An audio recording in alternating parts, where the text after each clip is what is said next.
আমার প্রিয় ছাত্রছাত্রীরা, আশা করি তোমরা সবাই ভালো আছো।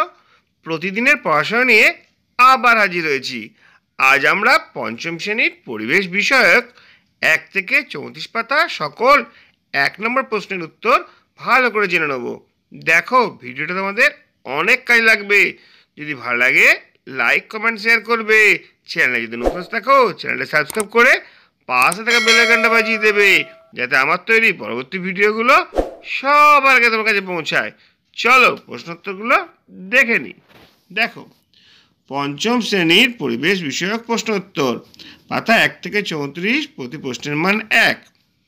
দেখো, দুটি বা একটি শব্দ উত্তর দাও। চামড়া বা ত্বক কি?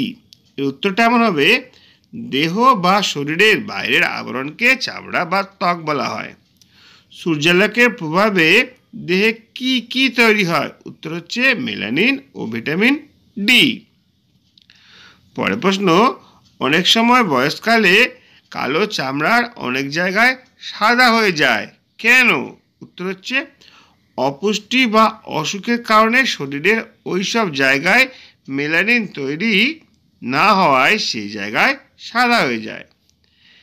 ঘামে কি কি থাকে? উত্তর হচ্ছে ঘামে নুন ও শরীরের পক্ষে ক্ষতিকর কিছু বর্জ্য পদার্থ থাকে।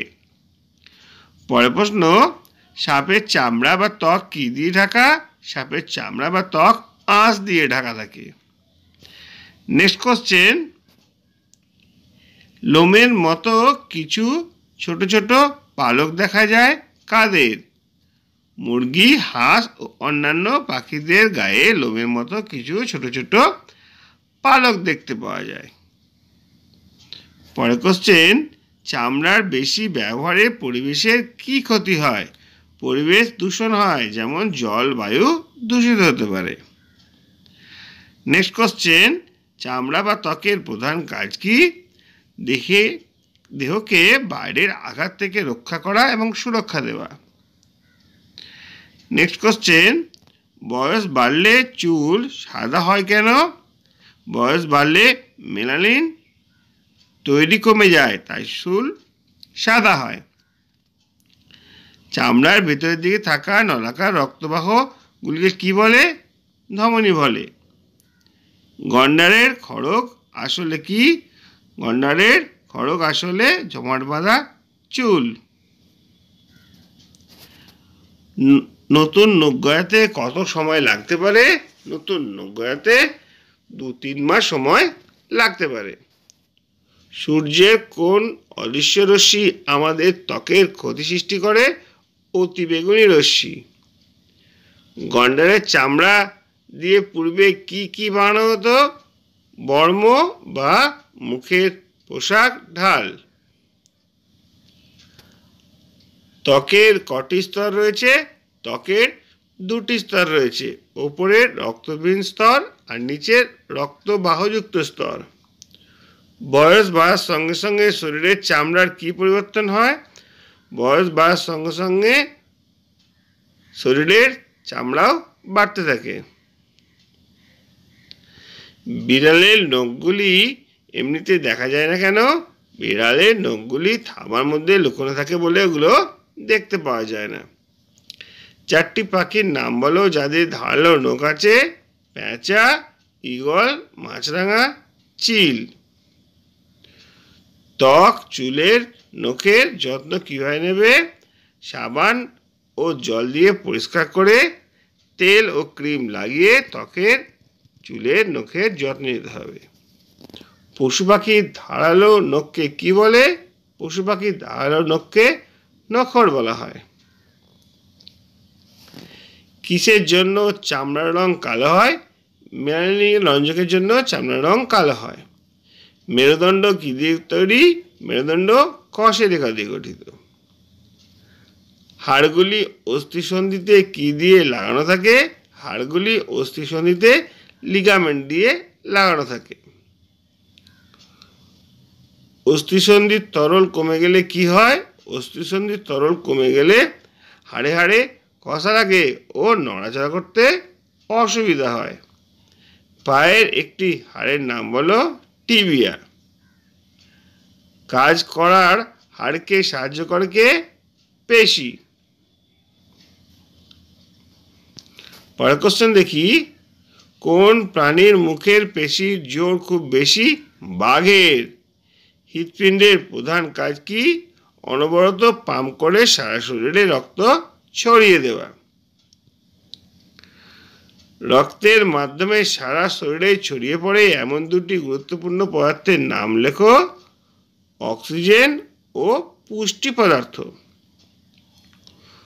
প্রথম তৈরি হওয়া মজবুত স্টেথোস্কোপ কিসের তৈরি ছিল? কাঠের। হাঁচির সঙ্গে কোনো জীবাণু প্রতিবেশ বাতাসে ছড়িয়ে যেতে পারে। হাঁচির সঙ্গে ইনফ্লুয়েঞ্জার জীবাণু বাতাসে ছড়িয়ে পড়তে পারে। জীবাণু কাকে বলে? স্থলে, জলে, বাতাসে প্রায় সব জায়গায় অবস্থানকারী অতি ছোট বা আনুবীক্ষণিক জীবদের জীবাণু বলে। বংশগত রোগ নয় এমন দুটি রোগের নাম লেখো। যক্ষ্মা ও কলেরা। যক্ষ্মা রোগের জীবাণু কোথায় থাকে? যক্ষ্মা রোগের জীবাণু বাতাসে বা রোগাক্রান্ত ব্যক্তির থুতুতে থাকে। ডিওটিএস এর পুরো অর্থ কি? Directly observe short treatment short course. কি করলে দেহের রোগ প্রতিরোধ ব্যবস্থা আরো জোরদার হয়? টিকা দিলে। ওআরএস কখন খাওয়ানো উচিত? কলেরা বা ডায়রিয়া রোগে বারে বারে পাতলা পায়খানা ও বমি হলে ওআরএস খাওয়ানো উচিত। ওআরএস এর পুরো অর্থ কি? Oral rehydration solution. ভূপৃষ্ঠের কোন উপাদান থেকে গাছপালা খাদ্য সংগ্রহ করে? ভূপৃষ্ঠের মাটি থেকে গাছপালা খাদ্য সংগ্রহ করে। মাটির কণার মধ্যে পরিবেশের আর কোন কোন উপাদান মিশে থাকে? জল ও বায়ু। কোন মাটি শুকিয়ে গুঁড়ো করলে ময়দার মতো হয়ে যায়? এঁটেল মাটি। বেলে মাটিতে কোন কণার পরিমাণ বেশি থাকে? বালির ভাগ বেশি থাকে। কোন মাটিকে বালি ও কাদার ভাগ প্রায় সমান সমান থাকে? দোআঁশ মাটিতে। লেন্স কি কাজ করে? ছোট জিনিসকে বড় করে দেখায়। কোন মাটি বেশি জল ধারণ ক্ষমতা কিন্তু জল শোষণ করে কিন্তু জল ধারণ ক্ষমতা কম, মানে জল ধরে রাখতে পারে না? উত্তর হচ্ছে বেলে মাটি। মাটির দুটি স্বাভাবিক উপাদানের নাম লেখো। বালি ও কাদা। মাটি মৃত জৈব উপাদান কি ভাঙতে সাহায্য করে? মাটিতে থাকা ছোট ছোট জীবাণুরা মাটির জৈব উপাদানকে ভাঙতে সাহায্য করে। কি প্রয়োগ করলে মাটি উর্বর হয়? জৈব সার প্রয়োগ করলে মাটি উর্বর হয়। দুটি জৈব সারের উদাহরণ দাও। হাড় গুঁড়ো ও কম্পোস্ট সার। দুটি রাসায়নিক সারের উদাহরণ দাও। সুপার ফসফেট ও ইউরিয়া। কোন ধরনের সার দীর্ঘদিন ব্যবহার করলে মাটির উর্বরতা কমে আসে? রাসায়নিক সার ব্যবহার করলে মাটির উর্বরতা কমে আসে। সারের মধ্যে থাকা তিনটি উপাদান গাছের ক্ষেত্রে সবচেয়ে প্রয়োজনীয়। উত্তর হচ্ছে নাইট্রোজেন, ফসফরাস ও পটাশিয়াম।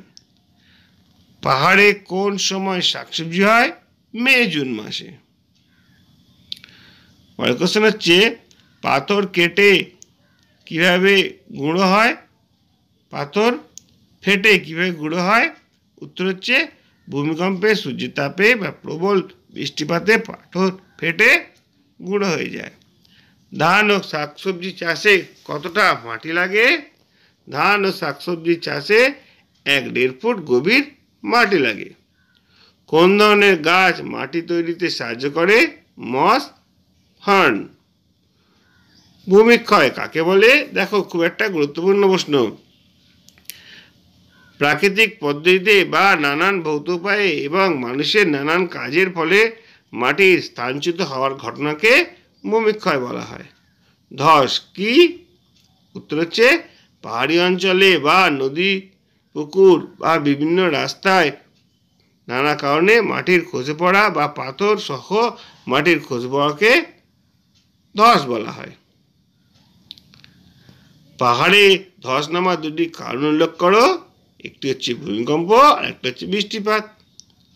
ভূমিক্ষয় রোধের একটি সহজ উপায় উল্লেখ করো। বৃক্ষরোপণ বা গাছ লাগানো। পরের কোশ্চেন হচ্ছে ভূমিক্ষয় ঘটায় এমন দুটি পদার্থের নাম লেখো। Plastic, polythene. কয়েক ধরনের জলাশয়ের নাম লেখো। ডোবা, বিল, খাল, ঝিল, বিল, পুকুর, ঝোড়া, বাওর, নয়নঝুলি, হ্রদ, এগুলো হচ্ছে প্রত্যেকটি একটা জলাশয়। এখান থেকে আমরা জানতে পারবো বাওর কি।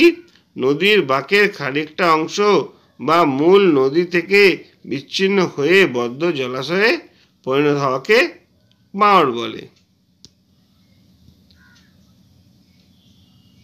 পাহাড়ি অঞ্চলে জলস্রোতকে কি বলে? ঝর্ণা বলা হয়। পাহাড়ি অঞ্চলে কোন ছোট ছোট ঝর্ণাগুলির কি বলে?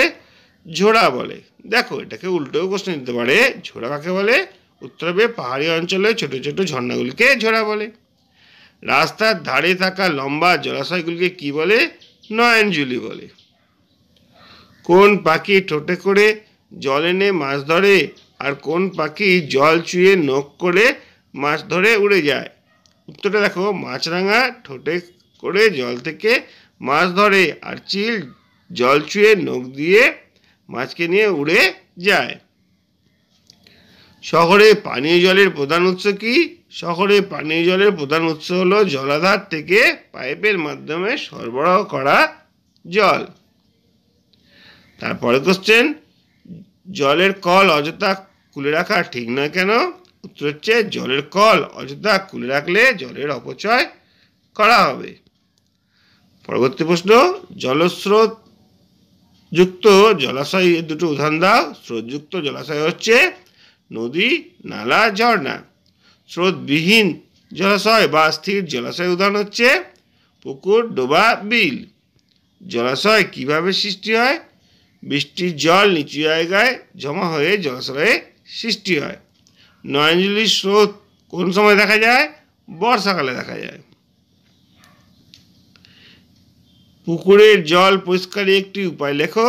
দেখো, এটা একটা গুরুত্বপূর্ণ প্রশ্ন। পুকুরের জল পরিষ্কারের একটা উপায় জানতে পেরেছি। পুকুরের নোংরা জলের মধ্যে ফিটকিরি বা পটাশিয়াম পারম্যাঙ্গানেট জাতীয় পদার্থ মিশিয়ে দিলে জল পরিষ্কার হয়ে যায়। কাপড়ের দাগ তুলতে কোন কোন পদার্থ ব্যবহার করা যেতে পারে? কাপড়ের দাগ তুলতে লেবুর রস ও ব্লিচিং পাউডার ব্যবহার করা যেতে পারে। দেখো, পরপর 1 থেকে 34 পারা পর্যন্ত যা যা প্রশ্ন হয়, ছোট প্রশ্ন তোমাদের জন্য হাজির করলাম। তোমরা অনুসরণ করবে, আশা করি তোমাদের অনেক কাজে আসবে। আজকে ভিডিওটা এখানে শেষ করছি। যদি ভালো লাগে লাইক, কমেন্ট, শেয়ার করবে। চ্যানেলে যদি নতুন থাকো চ্যানেলটা সাবস্ক্রাইব করে পাশে থাকা বেল আইকনটা বাজিয়ে দেবে, যাতে আমার তৈরি পরবর্তী ভিডিওগুলো সবার আগে তোমার কাছে পৌঁছায়। তোমরা প্রত্যেকে ভালো থাকবে।